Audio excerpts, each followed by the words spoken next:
जैन दोस्तों, वंदे मातरम।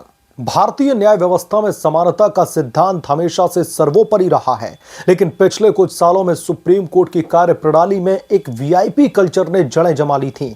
बड़े बड़े वकील, खासतौर पर विपक्षी दलों के केस लड़ने वाले दिग्गज जैसे कि कपिल सिब्बल और अभिषेक मनु सिंह भी जब चाहे ओरल मेंशनिंग के जरिए तत्काल सुनवाई की मांग कर देते थे। नतीजा क्या निकलता था? एक किसान या फिर मध्यम वर्गीय व्यक्ति सालों इंतजार करता रहता था, जबकि राजनीतिक मामलों में अर्जेंट का लेबल लगते ही सुनवाई शुरू हो जाती थी। लेकिन दोस्तों, अब यह मनमानी पूरी तरीके से समाप्त हो चुकी है। दरअसल नए chief justice of India Suryakant ने अपने पहले ही कार्य दिवस पर एक ऐसा ऐतिहासिक फैसला सुना दिया है जिसकी वजह से अब राजनीतिक हड़कंप मचा हुआ है और जज साहिब ये फैसला सुनाते हुए आग बबूला भी दिखाई दिए, बुरी तरीके से भड़क उठे। दरअसल उन्होंने ओरल मेंशनिंग की प्रथा को अब पूरी तरीके से बंद कर दिया है। अब तत्काल सुनवाई के लिए लिखित स्लिप अनिवार्य कर दी गई और केवल असाधारण परिस्थितियों में, जैसे कि जीवन या फिर मौत का सवाल हो या फिर स्वतंत्रता से जुड़े मामले हो, उसमें ही ओरल मेंशनिंग यानी कि मौखिक अनुरोध स्वीकार किए जाएंगे। दोस्तों, यह कदम न केवल न्यायिक प्रक्रिया को व्यवस्थित करेगा, बल्कि विपक्षी खेमे के उन वकीलों को भी झटका देगा जो सत्ता के गलियारों से कोर्ट के दरवाजों तक प्रभाव का दुरुपयोग करते रहे हैं। कैसे कपिल सिब्बल और अभिषेक मनु सिंघवी के लिए और राजनीतिक दलों के लिए यह करारा झटका है और क्यों अब राजनीति में हाय तौबा मची हुई है, खास तौर पर विपक्षी खेमे में, चलिए विस्तार से समझते हैं। और आप लोग भी अपनी राय, अपने विचारों को, अपनी भावनाओं को कमेंट बॉक्स में जरूर व्यक्त करके बताएं। सुप्रीम कोर्ट में ओरल मेंशनिंग एक पुरानी प्रथा थी, जहां पर वकील मौखिक रूप से जजों से अनुरोध करते थे कि उनके मामले को तत्काल सूचीबद्ध कर दिया जाए। शुरू में यह आपातकालीन मामलों के लिए किया गया, लेकिन धीरे धीरे यह राजनीतिक दबाव का हथियार बनता चला गया। विपक्षी नेता जेल से बाहर आने, बेल मिलवाने या फिर चुनावी मुद्दों पर तुरंत राहत पाने के लिए अपने स्टार वकीलों को, जैसे कि अभिषेक मनु सिंघवी और कपिल सिब्बल को मैदान में उतार देते। नतीजा क्या निकलता? कोर्ट का समय बर्बाद, सामान्य नागरिकों की याचिकाएं लटकी रहती और न्याय व्यवस्था में असमानता बढ़ती जा रही थी। Chief justice of India Suryakant ने अब स्पष्ट कहा है कि कोर्ट का समय मेंशनिंग रिक्वेस्ट पर व्यय नहीं किया जाएगा। वकीलों को निर्धारित प्रक्रिया का पालन करना होगा। उनके पहले दिन ही 17 मामलों की दोस्तों सुनवाई की गई, लेकिन किसी भी ओरल मेंशनिंग को खारिज कर दिया गया। यह बदलाव न केवल प्रक्रियागत है, बल्कि न्याय की समानता को मजबूत करने वाला भी है। अब दोस्तों, लिखित अनुरोधों की समीक्षा की जाएगी, जिससे पारदर्शिता बढ़ेगी। कपिल सिब्बल और अभिषेक मनु सिंघवी जैसे वरिष्ठ वकील विपक्षी दलों के केसेस के जो ट्रस्टेड फेस बन चुके थे, अब उसमें भी एक बहुत बड़ा झटका लगा है। ये दोनों अक्सर दिल्ली लिकर पॉलिसी, वक्फ संशोधन विधेयक या फिर 2020 दिल्ली दंगों जैसे कि संवेदनशील मामलों में तत्काल सुनवाई की मांग करते नजर आते। और सीजेआई जो सूर्यकांत है, उनका कहीं ना कहीं ये रुख उमर खालिद की जमानत के फैसले में भी हमने देखा कि किस तरीके से उन्होंने टाल दिया कि हमारे पास वक्त नहीं है। उदाहरण के तौर पर अक्टूबर के महीने में विशेष गहन संशोधन यानी कि एसआईआर के मामले में ये दोनों विपक्षी दलों का प्रतिनिधित्व कर रहे थे, लेकिन सुनवाई के दौरान अनुपस्थित रहे, जिस पर कोर्ट ने टिप्पणी की। कपिल सिब्बल ने वक्फ संशोधन विधेयक के खिलाफ में अप्रैल 2025 में ही तत्काल सुनवाई की मांग की, जबकि सिंघवी ने तमिलनाडु के राज्यपाल संबंधी संदर्भ में सितंबर 2025 में ओरल मेंशनिंग का सहारा लिया। इन वकीलों की महंगी फीस वाली छवि को देखते हुए सवाल उठाते हैं सामान्य लोग कि आखिर क्यों राजनीतिक केसों को प्राथमिकता सुप्रीम कोर्ट में मिलती है। Chief justice of India Suryakant का फैसला इनकी मनमानी पर ब्रेक लगाता है।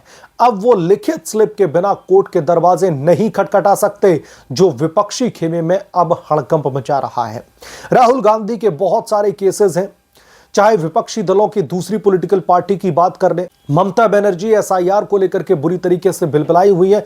कुछ भी अब ओरल मेंशनिंग नहीं चलेगा। ये दोस्तों, प्रथा बंद होने से सबसे ज्यादा प्रभावित होंगे वो राजनेता जिनके केस में बार बार तत्काल सुनवाई की मांग की जाती है। साल 2024-2025 में कई ऐसे उदाहरण हैं जहां पर सुप्रीम कोर्ट ने ओरल मेंशन पर घुटने टेक दिए थे। सबसे प्रमुख मामला दिल्ली के पूर्व मुख्यमंत्री अरविंद केजरीवाल का है। मार्च 2024 में एनफोर्समेंट डायरेक्टोरेट के द्वारा गिरफ्तारी के खिलाफ में अरविंद केजरीवाल ने सुप्रीम कोर्ट में ओरल मेंशन किया और जस्टिस संजीव खन्ना की बेंच ने तत्काल सुनवाई भी स्वीकार कर ली। वहीं दूसरी तरफ जो मध्यम वर्गीय या फिर किसान की जो याचिका है वो ठंडे बस्ते में पड़ी पड़ी धूल खाती रही। मई 2024 में अंतरिम बेल मिल गई, लेकिन जून में फिर से अर्जेंट एक्सटेंशन की मांग पर रजिस्ट्री ने इंकार कर दिया। इसी तरीके से आम आदमी पार्टी के नेता मनीष सिसोदिया की बेल याचिका अगस्त 2024 में सुनवाई के लिए आई, जहां पर दिल्ली लिकर पॉलिसी मामले में तत्काल राहत की मांग कर दी गई। फरवरी 2024 में मनीष सिसोदिया ने क्यूरेटिव पिटीशन पर अर्जेंट सुनवाई की मांग की, जो स्वीकार कर ली गई। झारखंड के पूर्व मुख्यमंत्री हेमंत सोरेन का भी मामला इसी श्रृंखला में खड़ा हुआ है। जनवरी 2024 में गिरफ्तारी के खिलाफ में ओरल मेंशन पर सुप्रीम कोर्ट ने तत्काल सुनवाई की, हालांकि बाद में कोर्ट ने राहत जो है दे दी। तेलंगाना की के कविता, तमिलनाडु के संगठन सचिव सी सेंथिल बालाजी और आरजेडी के नेता लालू प्रसाद यादव के सुपुत्र तेजस्वी यादव के केसों में भी 2024 में अर्जेंट सुनवाई मिली है ओरल मेंशनिंग के बेसिस पर। तो अब ये धांधली कह लीजिए, अब ये मनमानी कह लीजिए वकीलों की, ये पूरी तरीके से अब बंद हो चुकी है। आम आदमी पार्टी के सांसद संजय सिंह को भी ईडी मामले में मई 2024 में तत्काल बेल मिली थी। ये सभी मामले विपक्षी नेताओं के थे, जहां पर कपिल सिब्बल या फिर अभिषेक मनु सिंघवी जैसे महंगे वकीलों ने लोकतंत्र पर खतरा का हवाला देकर के कोर्ट को दबाव में ला दिया। लेकिन अब सीजेआई सूर्यकांत के फैसले से ऐसे राजनीतिक विशेषाधिकार पूरी तरीके से समाप्त कर दिए गए हैं। सामान्य नागरिकों के लिए यह राहत है, क्योंकि अब प्रक्रिया समान होगी। यह फैसला सुप्रीम कोर्ट को अधिक कुशल और निष्पक्ष बनाने का काम करेगा। Chief justice of India Suryakant ने जूनियर वकीलों को बहस के लिए प्रोत्साहित किया, जो सीनियर वकीलों के एकाधिकार को तोड़ता है। विपक्षी दलों को अब अपनी याचिकाओं को मजबूत तर्कों पर आधारित करना होगा, ना कि दबाव पर। और इससे कपिल सिब्बल और अभिषेक मनु सिंघवी की जो फीस है, जो ये दोस्तों मोटी मोटी फीस लेते हैं, इस पर भी असर पड़ेगा। क्योंकि छोटे वकील के पास में जाओगे, आपको तारीख नहीं मिलेगी सुनवाई के लिए, लेकिन सिंघवी और सिब्बल को आप मोटा पैसा पे करेंगे, अगले ही दिन आपको तारीख मिल जाती थी। कुछ आलोचक इसे कठोर भी बता रहे हैं, लेकिन वास्तव में यह लोकतंत्र की मजबूती का प्रतीक है। एक किसान की याचिका को उतनी ही प्राथमिकता मिलनी चाहिए जितनी कि किसी नेता को मिलती है। यही तो संविधान का मूल मंत्र है। और अब कपिल सिब्बल और अभिषेक मनु सिंघवी जैसे वरिष्ठ वकीलों को यह सुप्रीम कोर्ट का एक बहुत बड़ा झटका है। और मैं तो यह कहूंगा कि जो एक आम आदमी है, एक जो मध्यम वर्गीय आदमी है आपके और हमारे जैसा, उसके लिए एक ये बहुत बड़ी राहत सुप्रीम कोर्ट की तरफ से दी गई है। कम से कम चीफ जस्टिस ऑफ इंडिया, नए नवेले chief justice of India Suryakant की तरफ से उनके कार्यकाल की एक बेहतर शुरुआत हुई है। मैं इस बात से बिल्कुल अग्री करता हूं। कम से कम एक पॉजिटिव एटीट्यूड के साथ में उन्होंने अपना ये पूरा का पूरा कार्यकाल शुरू किया है, और उन्होंने आते ही वीआईपी कल्चर पर एक तरीके से कुठाराघात किया है। वीआईपी कल्चर के मुंह पर एक तरीके से तमाचा मारा है, क्योंकि जो आम आदमी है उसके तो चप्पल और जूते घिस जाते हैं सुप्रीम कोर्ट में कि उसको किसी भी तरीके से हियरिंग की डेट मिल जाए कि किस दिन उसके मामले को सुप्रीम कोर्ट सुनने वाला है।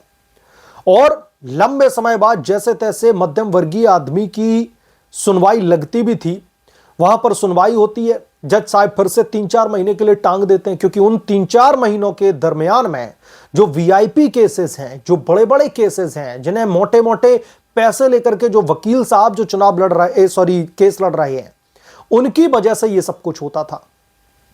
आपके पास में पैसा है, आपने अभिषेक मनु सिंघवी और कपिल सिब्बल को कर लिया, अगले ही दिन आपको तारीख मिल जाएगी। हो सकता है उसी दिन तारीख मिल जाए, और अगर जरूरत पड़े तो रात को भी कोर्ट खोल दिया जाता है सुनवाई करने के लिए। लेकिन मध्यम वर्गीय परिवार के लिए सुप्रीम कोर्ट के दरवाजे कभी कभी खुलते थे। तो कम से कम इस वीआईपी कल्चर पर यह प्रहार कपिल सिब्बल और अभिषेक मनु सिंघवी को अब बेचैन कर रहा है, और इससे अब इनकी फीस में भी बहुत बड़ा फर्क पड़ेगा। क्योंकि अर्जेंट के नाम पर जो ये मोटी फीस कहीं ना कहीं अपने क्लाइंट से लेते थे, इस पर भी प्रभाव पड़ेगा। इस बात से इनकार नहीं किया जा सकता। बहरहाल इस पूरे के पूरे मामले को लेकर के आप क्या सोचते हैं, आपकी क्या राय है, कमेंट करके जरूर बताएं। जल्द मिलूंगा किस दूसरे बड़े अपडेट के साथ में, तब तक के लिए धन्यवाद। अगर आप लोग चैनल पर नए हैं तो प्लीज चैनल को सब्सक्राइब करें, साइड बने बेल आइकन को जरूर प्रेस करें, ताकि जब भी मैं कोई बड़ी खबर लेकर के आऊं तो इसकी जानकारी सबसे पहले आपको मिले।